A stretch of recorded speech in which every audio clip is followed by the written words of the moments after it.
उसे लंबे बालों वाली एक परछाई नजर आती है जिसे देखकर वो डर जाती है और हल्का चिल्लाती ही है कि चुड़ैल।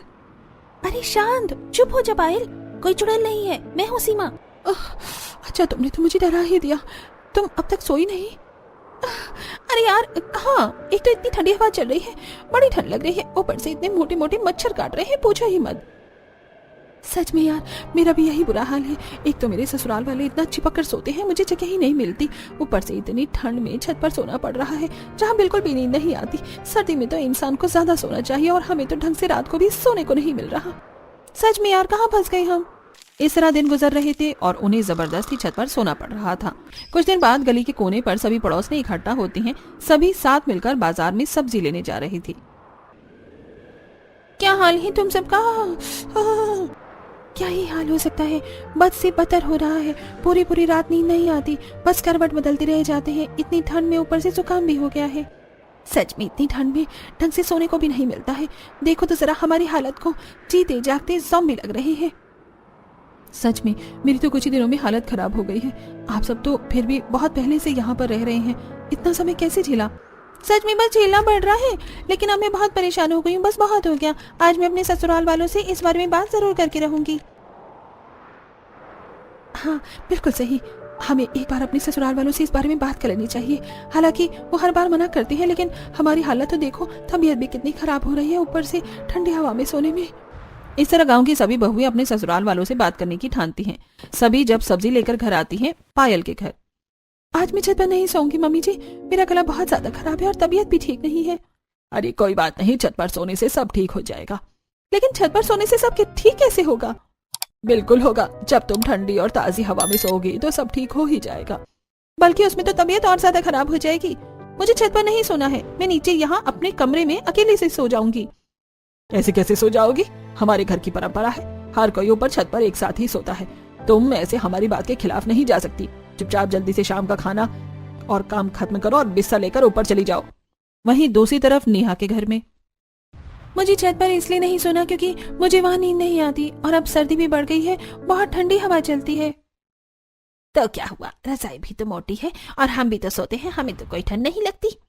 लेकिन माँ जी, क्या छत पर सोना इतना ही जरूरी है? अब सर्दी है, बिल की भी कोई चिंता नहीं। अब तो मैं कम से कम आराम से अपने कमरे में नीचे सो सकती हूँ। नहीं, तुम्हें पता है हमारे गांव में ऐसा ही होता है।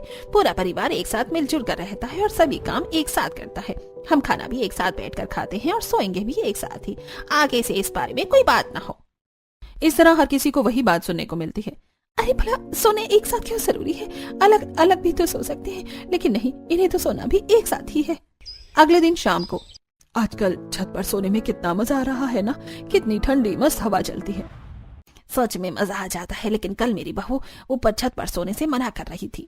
अरे मेरी बहू भी मना कर रही थी, मैंने तो डांट दिया। हाँ, मैंने भी वही डांट दिया। बताओ, उन्हें तो कुछ पता ही नहीं है कि छत पर सोना कितना अच्छा होता है। हाँ, मेरी नई नवेली बहू भी कल मना कर रही थी, लेकिन मैंने उसे भी समझाया कि ऊपर खुली और ताजी हवा में सोना कितना अच्छा होता है। एक तरफ बहुओं का अलग मत था और दूसरी तरफ सास का अलग, लेकिन अंतिम फैसला तो सास का ही चलना था। जब सीधे तरीके से बात करने पर काम नहीं चला, तब सभी बहुएं फैसला करती हैं। कहते हैं जब घी सीधी उंगली से ना निकले तो उंगली टेढ़ी करनी पड़ती है। तो दीदी, चम्मच से घी निकाल लो। अरे पलक, ये कहावत है। बात यह है कि हम आखिर क्या ऐसा कर सकते हैं जिससे हमारे ससुराल वाले छत पर सोना छोड़ दें। क्यों ना हम अपनी ससुराल वालों को डराने की कोशिश करें। हम रात को फोन में नकली चुड़ैल की आवाज लगा देते हैं, तो उन्हें लगेगा कि गांव में कोई भूत का साया है, जिसके बाद सभी छत पर जाकर सोना छोड़ देंगे। आइडिया तो अच्छा लग रहा है। बस उसी रात वो सब अपना प्लान शुरू कर देती हैं। सभी छत पर बिस्तर लगा ही रही थी, तब पायल, ऋतु, नेहा, सीमा और पलक एक दूसरे से इशारे में बात कर रही थी और सभी के सोने पर सही समय का इंतजार कर रही थी। जब सभी सो जाते हैं तो वो अपने अपने फोन में चुड़ैल की नकली आवाज लगा देती हैं और थोड़ी देर बाद, अरे मेरे ससुराल वाले उठ क्यों नहीं रहे हैं? ये तो आराम से घोड़े बेच कर सो रहे हैं। वहीं दूसरी तरफ, मैं तो ठंड में जम जाऊंगी। इतनी देर से ठंड में इंतजार कर रही हूँ कि कोई तो डर कर चिल्लाएगा, लेकिन यहाँ सभी आराम से खर्राटे मारकर सो रहे हैं। दत्त तेरे की, मेरा ये प्लान तो फेल हो गया। प्लान फेल होने के बाद लगता है हमें हर रोज छत पर ही सोना पड़ेगा। इस प्लान से तो कोई भी नहीं उठा। डरना तो दूर की बात है, अब सो ही जाती हूँ। वैसे भी इतने दिनों से ठीक से सोई तक नहीं हूँ। पलक रजाई में मुंह ढककर सो जाती है। अगले दिन पांचों मिलती हैं। कल का प्लान तो बिल्कुल फेल हो गया। क्यों ना इस बार हम उन्हें किसी सांप या बिच्छू से डराएं। अरे अगर हम उन्हें इससे डराएंगे तो हमारा भी तो नुकसान होगा, हम खुद डर जाएंगे। भला सांप और बिच्छू कोई खेलने की चीज थोड़ी है। अरे तो असली कौन लेकर आएगा? नकली लाएंगे। हम में से कोई एक ही ये काम करेगा ताकि सभी भी डर जाएं और हमारा भांडा भी ना फूटे, क्योंकि नकली की बात तो जल्दी ही फैल जाएगी। अगले प्लान को अंजाम दिया जाता है। जब सभी सो रहे थे तब सबसे पहले पायल अपने ससुराल वालों के ऊपर सांप डालती है। जैसे ही रवीश को एहसास होता है कि उसके ऊपर कुछ है तो वो उसे हटाने की कोशिश करता है। तब उसके हाथों से छूकर एहसास उसे होता है कि ये कोई अजीब सी चीज है। वो जैसे ही उठकर उसे पकड़ता है तो अंधेरे में उसे एहसास होता है कि उसने सांप पकड़ा है। जिसके बाद वो तेजी से चिल्लाता है, अरे बचाओ बचाओ, सांप आ गया, सांप आ गया। उसकी आवाज सुनकर सभी उठ जाते हैं और तभी रमेश बड़ी जोर से सांप को दूर फेंकता है और वो उनके बगल वाली छत पर सीधा महेश के ऊपर जाकर गिरता है जो सो रहा था। महेश को भी किसी के होने का एहसास होता है और जैसे ही वो देखता है तो वो भी चिल्लाकर उसे दूर फेंक देता है। इसी तरह सभी उठ जाते हैं। और क्या हुआ जी, क्या देखा आपने? अरे मेरे ऊपर सांप आया था, मैंने उसे अभी फेंका है। क्या कहा पापा जी? सांप आ गया? देखा, यहाँ खुले में सोना बिल्कुल भी सेफ नहीं है, बहुत खतरनाक हो सकता है। वहीं बगल वाली छत से महेश भी डरते हुए कहता है, अरे मेरे ऊपर भी सांप आ गया था, मैंने अभी दूर फेंका है। ये तो बहुत खतरनाक बात है, अचानक से यहाँ सांप कैसे आ गया? देखो वो कोने में पड़ा है, हमें लाइट जलाकर देखना चाहिए, उसे भगाना चाहिए, नहीं तो खतरनाक हो सकता है।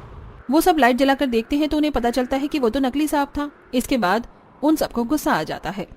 ऐसा मजाक करते हुए किसी को शर्म नहीं आती? किसने किया है हमारे साथ ऐसा भद्दा मजाक?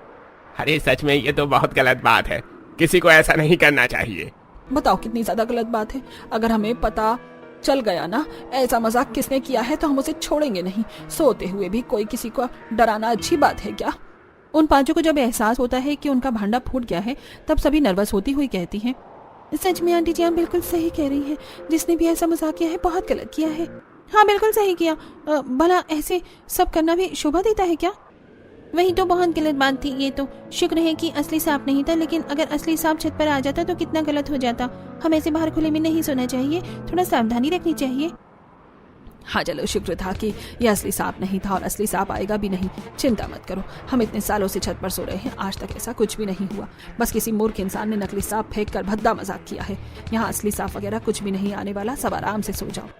इस तरह सभी अगल बगल में छत पर एक दूसरे को समझाकर और बात करते हुए वापस से सो जाते हैं। फिर से पायल भीड़ में सोते हुए सोचती है, अब इतनी ठंड में छत पर ही सोना होगा। हे भगवान, मेरा तो दूसरा प्लान भी फेल हो गया। मुझे तो लगता है बुढ़ापे तक मुझे छत पर ही सोना होगा। तभी रिया अपना पर पायल पैर रख देती है। हाँ बस इसकी और कमी बाकी थी। इस तरह उन सभी ने अब हार मान ली और उनके ससुराल वाले यानी पूरा ही गांव छत पर सोना नहीं छोड़ सकता था। लेकिन वहीं दूसरी तरफ हर किसी की अब तबीयत कुछ ज्यादा ही खराब हो रही थी। अरे मुझे तो इतनी ज्यादा खांसी हो रही है, समझ नहीं आ रहा क्या हो रहा है। अरे मुझे खुद खांसी जुकाम हो रहा है, पता नहीं क्या है। गांव में लगभग सभी को एहसास हो रहा है। आप मेरी बात मानिए चाहे मत मानिए, लेकिन ये सब ऊपर छत पर सोने की वजह से ही हो रहा है। इतनी ठंडी हवा में हम छत पर सोएंगे तो तबीयत खराब होगी ही। नहीं, हम हर साल सर्दी में छत पर ही सोते थे, लेकिन पहले तो कभी ऐसा नहीं हुआ। हवा की वजह से ऐसा नहीं हो रहा है और थोड़ा बहुत तो हर सर्दी में होता ही है। इसकी वजह से हम खुली ताजी हवा में सोना कैसे छोड़ सकते हैं। वहीं दूसरी तरफ सीमा के घर में सबकी हालत खराब थी। अरे मुझे तो बुखार भी हो गया है, पता नहीं कैसा सर्दी का मौसम आता है, हर बार बीमार करके जाता है। मैं कह रही हूँ सब ऊपर छत पर ठंडी हवा में सोने से हो रहा है। ऐसा नहीं है, हम इतने समय से छत पर सो रहे हैं और मैं भी तो छत पर सोता हूँ, लेकिन मैं तो बिल्कुल ठीक हूँ, मुझे कुछ नहीं हुआ। सीमा की सास की तबीयत तो खराब ही थी, लेकिन उसके बच्चे की भी तबीयत खराब हो रही थी। फिर भी कोई समझने को तैयार नहीं था। बेटा ये बुखार की दवाई पी लो वरना तबीयत ज्यादा खराब हो जाएगी। नहीं मम्मी, दवाई बहुत ज्यादा कड़वी है, मुझे पसंद नहीं है। मैं जानती हूँ बेटा दवाई कड़वी है, लेकिन तुम्हें दवाई तो पीनी ही होगी वरना तुम ठीक कैसे होगे। अच्छा चलो दवाई पी लो, फिर मैं तुम्हें बहुत टेस्टी चीज खिलाऊंगी। जैसे तैसे करके बच्चे को समझाकर सीमा दवाई पिलाती है। सबकी तबीयत खराब थी, लेकिन फिर भी कोई भी छत पर सोना नहीं छोड़ रहा था। कुछ दिन बाद सभी के टेस्ट करवाए जाते हैं और लगभग काफी ही लोगों की तबीयत ज्यादा खराब थी। जब गांव का डॉक्टर ये रिपोर्ट देखता है तो वो अपने जूनियर डॉक्टर के साथ गांव में कैंपेन के लिए जाता है। वहां पर वो सरपंच के साथ मिलकर सभी गांव वालों को इकट्ठा करते हैं। तो बताइए डॉक्टर साहब, ऐसी कौन सी बात है जो आप हम सभी गांव वालों से करना चाहते हैं और जो बहुत जरूरी है? क्या कोई समस्या है? हाँ सरपंच, बिल्कुल बहुत बड़ी समस्या है जो इस गांव में हवा चल रही है। ये बात सुनकर एक बार को सभी गांव वाले घबरा जाते हैं। लेकिन ऐसा क्या है जिसकी वजह से सभी गांव वालों को खतरा है? मैं आप सभी को समझाता हूँ। देखिए, आप सभी बहुत समय से ही छत पर सो रहे हैं, जो कि बहुत अच्छी बात है। हमें ऐसा करना चाहिए। छत पर ठंडी और ताज़ी हवा में सोने पर हमारा शरीर मजबूत होता है और इम्यूनिटी सिस्टम भी अच्छा होता है। अरे बिल्कुल सही कहा डॉक्टर आपने, इसीलिए तो हम सभी पूरा गांव मिलकर छत पर रात को सोते हैं। वहीं दूसरी तरफ बहू वाला ग्रुप, ये डॉक्टर सटिया क्या है क्या? हमारी मुसीबत कम करने की बजाय बढ़ा रहा है। डॉक्टर आगे अपनी बात कहते हैं। हाँ बिल्कुल, हमारे पूर्वज भी पहले छत पर सोते थे, क्योंकि पहले बहुत सारे पेड़ पौधे होते थे, खुली हवा होती थी। पहले इतनी गाड़ियां और टेक्नोलॉजी भी नहीं थी, लेकिन अब धीरे धीरे जमाना बदलने लगा है, टेक्नोलॉजी होने लगी है। अब घर में हर फ्रिज, एसी, टीवी और बहुत सी बाइक और गाड़ियां भी हैं, जिसकी वजह से हवा दिन ब दिन दूषित होती जा रही है। खासकर सर्दियों के मौसम में, जिस समय पराली भी बहुत ज्यादा जलती है, जो कि पॉल्यूशन का बहुत बड़ा कारण है। अरे बिल्कुल सही कहा आपने, लेकिन इन सब बातों का क्या तात्पर्य है? इन सभी बातों का तात्पर्य है कि अब जो आज की हवा है वो पहले के जमाने की तरह बिल्कुल शुद्ध और ताजी नहीं रही, जिसकी वजह से हमारे शरीर में बहुत गंदी हवा जाती है। दिन में तो हमारी मजबूरी होती है घर के बाहर जाकर खेतों में काम करना या हमारा नौकरी करना, लेकिन रात को आप सभी की ऐसी कौन सी मजबूरी है जो आप सब छत पर सोकर इतनी गंदी हवा को अपने शरीर के अंदर लेकर जा रहे हैं? रात को तो हमारा शरीर रेस्ट करता है, सारी गंदी हवा को बाहर निकालता है, लेकिन आप सभी उसे रेस्ट देने के बजाय वही गंदी पोल्यूशन वाली हवा में सोकर अपने शरीर को और दूषित कर रहे हैं। ये बात सुनकर सभी गांव वाले हैरान हो जाते हैं और समझने की कोशिश करते हैं कि आखिर डॉक्टर सच में उनसे क्या कहना चाह रहे थे। देखिए, इसीलिए आधे से ज्यादा गांव बीमार हो रहा है। हर किसी को खांसी, जुकाम, गला खराब हो रहा है, ये सब पोल्यूशन की वजह से। जब मैंने आप सभी की रिपोर्ट को चेक किया और मुझे इसका कारण पता चला, तो मैंने जल्दी से फैसला किया कि आप सभी को इस बारे में बताया जाए। देखिए, सोच अच्छी है कि खुली और ताजी हवा में सोना चाहिए, लेकिन आजकल वो खुली और ताजी हवा है कहाँ? पहले के जमाने में पोल्यूशन नहीं था तो सब शुद्ध था, लेकिन आजकल आप वाकिफ है कि सब सच्चाई से। तो फिर इतना बड़ा खतरा क्यों मोल लेना, जिसकी वजह से हमारी तबीयत खराब होती है और ये हमारे स्वास्थ्य के लिए बहुत हानिकारक है। अरे बिल्कुल सही कहा डॉक्टर ने। तो आप सभी गांव वाले अगर अपने स्वास्थ्य को सही करना चाहते हैं तो सर्दियों में खासकर छत पर न सोया जाए, तभी पोल्यूशन ज्यादा होता है और गर्मी में इतनी परेशानी नहीं होती। अरे तो गांव वालों सभी ध्यान से सुनो, हमारी पुरानी जो प्रथा थी छत पर सोने की, वो पुराने जमाने के हिसाब से ठीक थी, लेकिन बदलते समय के हिसाब से और बढ़ते पोल्यूशन की वजह से अब हमें फैसला लेंगे कि छत पर कोई न सोए। खासकर सर्दियों में सभी अपने परिवार के साथ अब नीचे अपने कमरों में ही सोएंगे। इस तरीके से ऑफिशियली ये गांव के सरपंच द्वारा निर्धारित हो जाता है। सभी गांव वालों को भी ये बात समझ आ जाती है और वो भी छत पर सोने का फैसला छोड़ देते हैं। सभी डॉक्टर के पास जाकर धन्यवाद करती हैं। हमें खुशी है कि हमारी बात सुनने के बाद आपने सभी को समझाने का निर्णय लिया। हमारी मदद करने के लिए आपका बहुत बहुत शुक्रिया। ये तो मेरा फर्ज है, एक डॉक्टर का फर्ज है सबकी जान बचाना और उन्हें सभी सही चीज से अवगत कराना। जब मुझे पता चला कि तबीयत खराब होने के बाद भी कोई नहीं मान रहा है और ये बहुत खतरनाक भी है, तो मेरा मन नहीं माना पीछे हटने का। मैंने निर्णय लिया कि सभी को अगर इस बारे में समझाया जाए। सच में हम सभी इन्हें समझा कर परेशान हो गए थे, लेकिन कोई हमारी बात समझने को तैयार ही नहीं था। आपकी वजह से गांव की ये समस्या सॉल्व हो गई है। वो सभी डॉक्टर को धन्यवाद करती हैं और डॉक्टर वहां से चला जाता है। उन्हीं के कहने पर डॉक्टर सभी को समझाने आया था। अब इस तरह उन सभी को भी ठंड में छत पर सोने से छुटकारा मिल जाता है और अब गांववासी अपने परिवार के साथ नीचे अपने अपने कमरों में ही सोते हैं।